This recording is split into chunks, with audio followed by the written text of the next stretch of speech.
in the Jewish tradition, it's a line dance or a circle dance, usually an 8/8 time.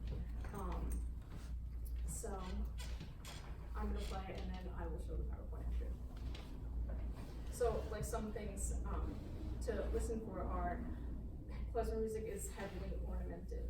So basically I have this like basic written out piece, but I didn't write any of the ornamentation in, so like we'll see what happens today. But I practiced it a few times, and pretty much every time I did something a little different with the ornamenting, and I'm gonna talk about that later on. So I hope you enjoy.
To criminals, the musicians. Like, it was really surprising for me to find that out. As a result, the klezmer musicians were kind of like isolated from like the rest of the Jewish people, which I totally didn't know when I started, but basically I thought that was really interesting. Klezmer is instrumental dance music for celebrations, which was once performed in the Jewish community of Eastern Europe at weddings or religious celebrations, anniversaries, or inauguration of a new synagogue. So we refer to klezmer as a style now, but back then it was used to describe the musicians. So if you were a klezmer, you were a musician for Jewish music.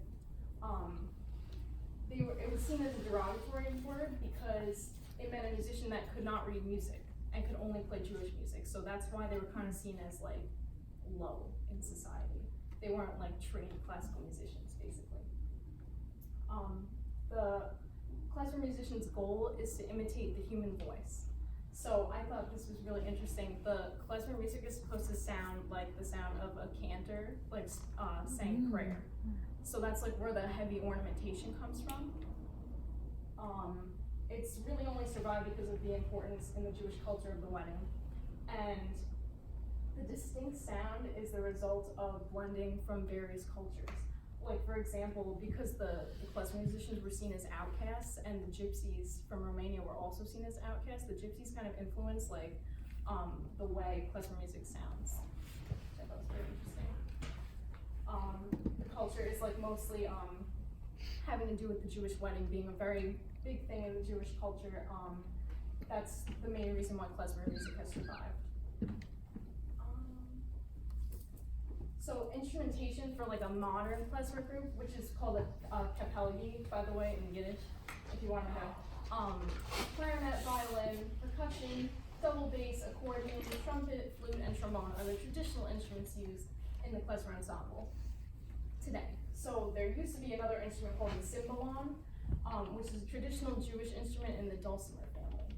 And that instrument is no longer used. It's been replaced by trombones and trumpets, basically.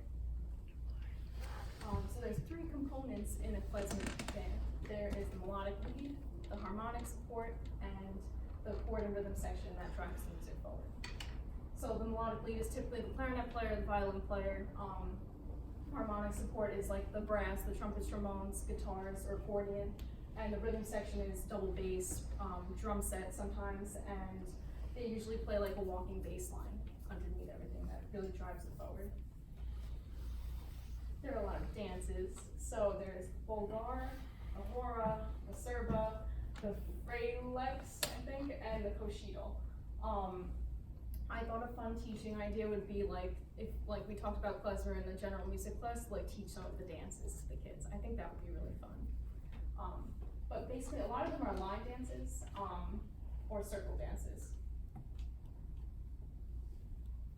So the way I like learned about klezmer trombone playing is from this guy, Dan Blacksburg. He has a website like dedicated to klezmer trombone music. He was like the only klezmer trombone musician that I know of. So he's based out of Philadelphia, and he has like a recording on his website.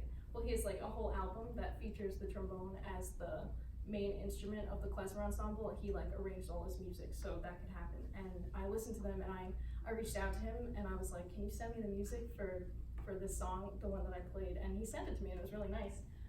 So that's like how I got this music and how I learned about like the nuance and ornamentation that goes along with it from listening to this guy play. So it was really cool.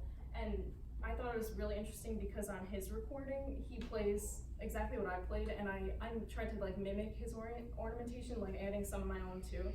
But after the song ends, he like goes on for like another 2 minutes just like improvising. So I think it's important to note like the improvisatory nature of klezmer music. And also I noticed when I was working on this piece and listening to him play it, that his rhythms weren't like exact. And I think that's a klezmer music thing where, and I did it a couple times, you don't have to follow the music exactly. It's like kind of an improvisatory style. So there were some moments where I had like an 8th note, but I played 2/16 instead. Things like that. And like the ornamentation in itself is improvisatory. So that's how I came to know this music. Yeah, basically, same thing. So a couple different ornaments. The glishin, which is a slide between 2 notes, which is really easy to do on the trombone, because I have a slide. So that's like a glissando. Demo, please. What? Demo. Oh, sure.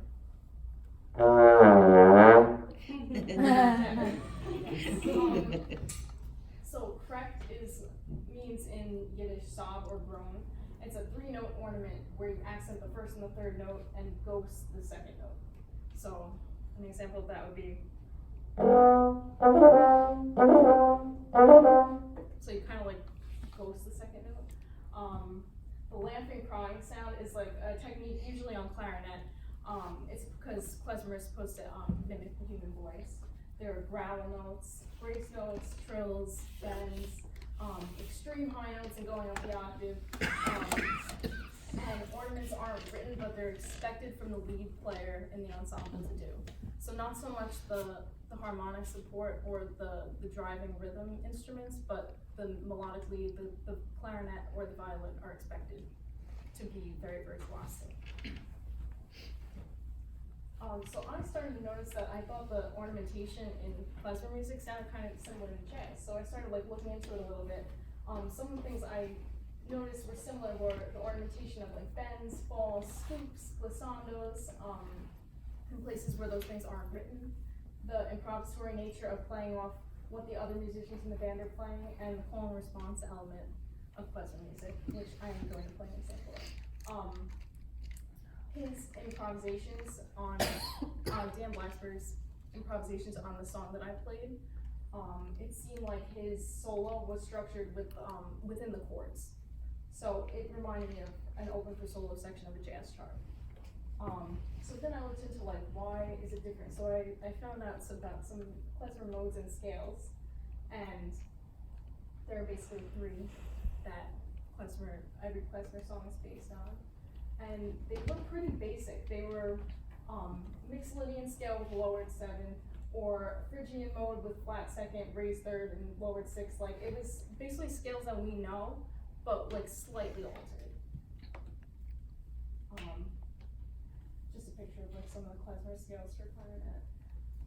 Some important musicians to note, and some mainstream klezmer bands I found. But basically, what I noticed about the important musicians in the klezmer world are all clarinet players.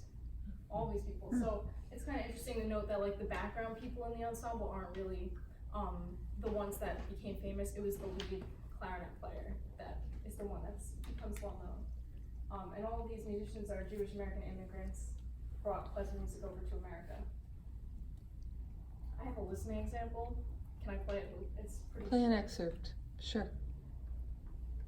This is like from the recording. No? Should I say yes? Yes. Okay. Oh. I'm just gonna go. Let's see. Try again.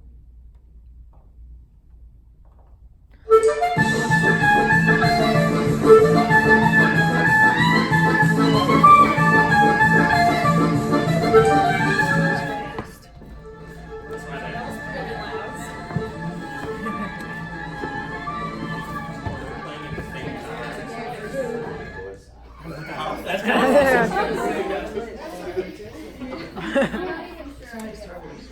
so progressive.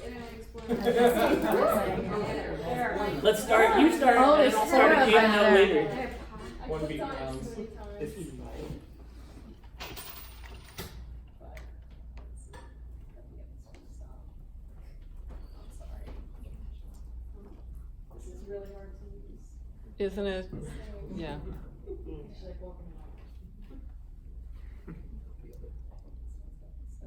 Wow, there's 3 on one. But you got it. Oh my goodness. So you would need to click the sound thing up at the top on the left corner of the tab. Try it for one. You see. Sorry.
So it's just like a really fun style of music. I really like it, so that's why I chose it for my project.